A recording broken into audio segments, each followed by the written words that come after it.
안녕하십니까. 박훈탁TV 2019년 9월 27일 이슈 진단 60회 방송입니다. 오늘도 KBS, MBC, SBS와 종편 방송이 보도하지 않는 중요하고 새로운 소식 전달해 드리도록 하겠습니다. 중국이 올해 2분기 실질 GDP 성장률이 5%에 못 미치는 것으로 나타났습니다.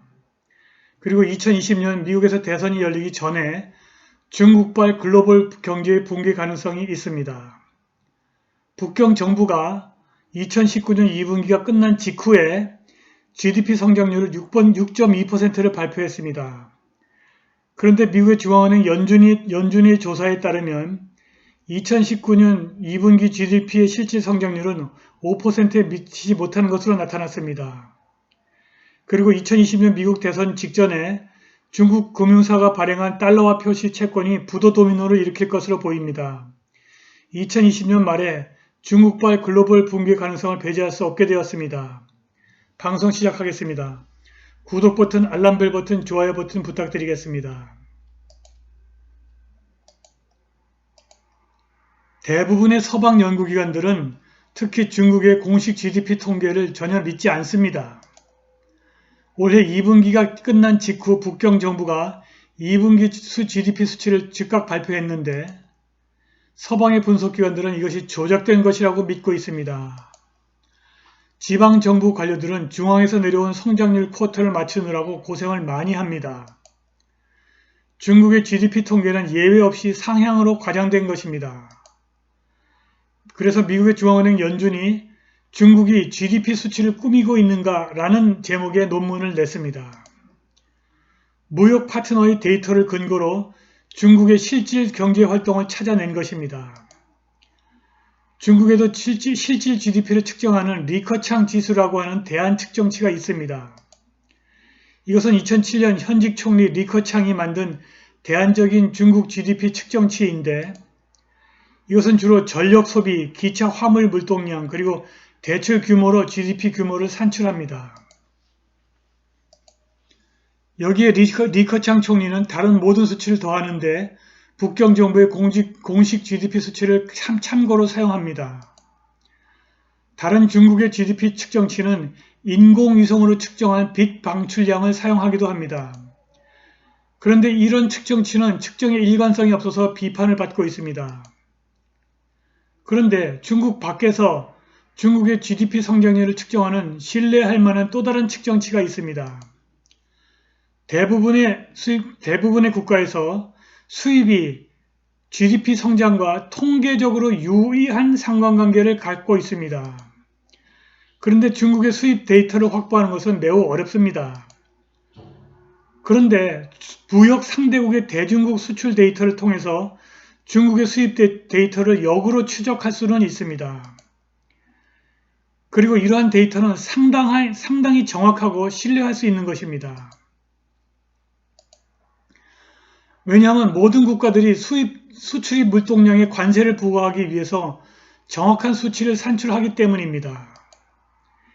이렇게 외부에서 측정된 중국의 정확한 수입 물동량으로 앞에서 언급한 리커창 지수 산출에 사용된 다양한 지표들의 정확도를 테스트할 수 있다고 합니다. 이러한 데이터를 사용해서 미국의 중앙은행 즉 연준이 최근에 작성한 논문 중국의 GDP 수치를 꾸미고 있는가에서 중국의 수입 물동량을 측정한 14개 외부 지표의 정확도를 테스트해 봤습니다. 그리고 그 14개 지표들 중에서 가장 좋은 8개를 추려냈습니다. 이 14개의 지표는 다음과 같습니다.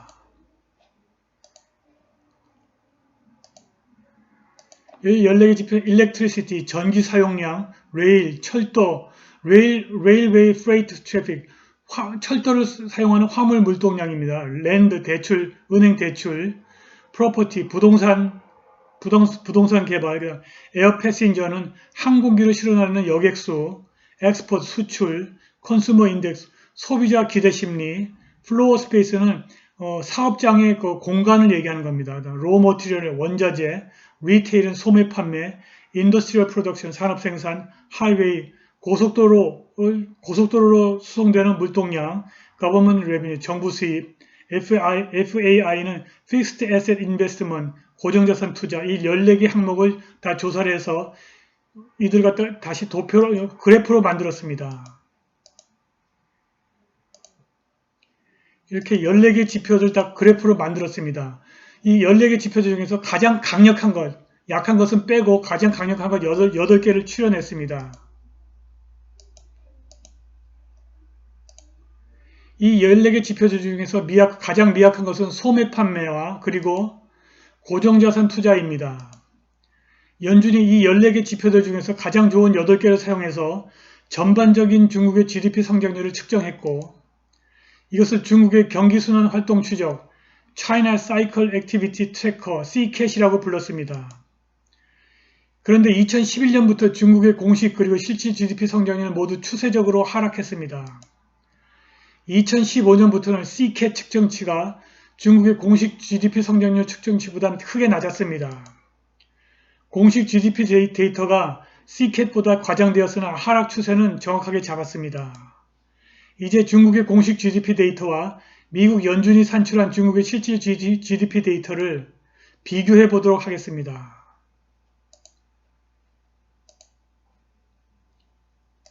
이 그림에서 하늘색 선은 중국의 공식적인 GDP 수치 변화를 나타내고 있습니다. 그리고 붉은색 선은 미국의 중앙은행 연준이 추정한 중국의 실질 GDP 성장률 수치 추정치입니다. 이 두 개의 선 모두 2011년부터 추세적으로 아주 급격하게 하락했습니다. 그런데 2015년부터는 이 하늘색 선보다 빨간색 선이 내려갔습니다. 다시 말해서 중국의 공식 GDP 수치보다 실질 GDP 수치가 크게 내려간 것입니다. 그리고 올해 2분기에는 약 4.8%, 즉 5% 미만으로 지금 추정되고 있습니다.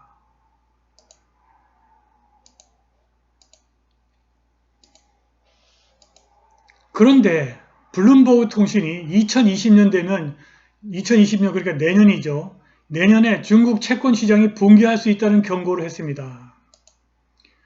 달러화 표시 채권을 발행한 기관들의 재정 상태가 급속한 속도로 악화되고 있는데 2020년에 그들이 해외 채권 시장에서 발행한 86억의 달러에 달하는 채권의 만기가 도래한다고 합니다. 이 달러화 표시 채권의 수익률이 무려 평균 15%라고 합니다. 이것은 거의 정크본드 수익률 수준에 이른 것입니다. 중국은 올해 2019년부터 경상수지 적자를 낼 전망인데 2020년에 중국의 기업들이 해외에서 발행한 달러화 표시 채권까지 부도를 내면 중국 경제는 걷잡을 수 없이 붕괴할 수밖에 없을 것입니다.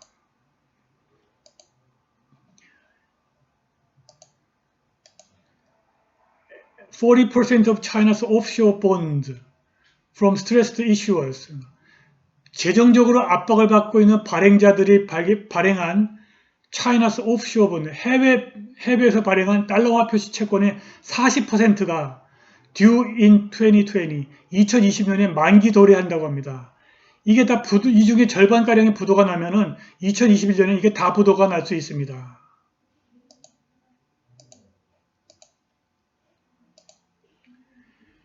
이것은 재정 상태가 최악으로 떨어진 기업과 은행이 발행한 달러화 표시 채권의 40%에 이르는 규모인데 글로벌 무역이 위축되는 2020년에 특히 미국의 대선 직전에 만기가 도래한다고 합니다.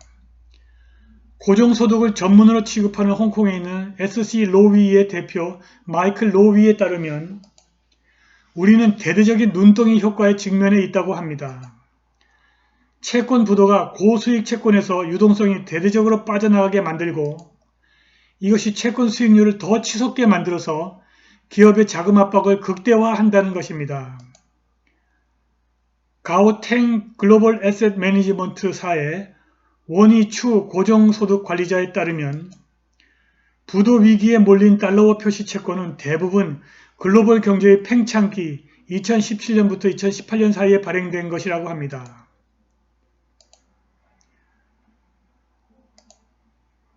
이렇게 2017년, 18년에는 글로벌 매니팩처링 PMI, 글로벌 제조업 PMI 구매 관리자 지수가 50 이상으로 증가하는 그러니까 경기 팽창기에 발행을 했는데 지금은 이 PMI 지수가 내려가고 있어서 50 밑으로 내려가고 있어서 글로벌 제조업 리세션이 발생하고 있는 상황입니다.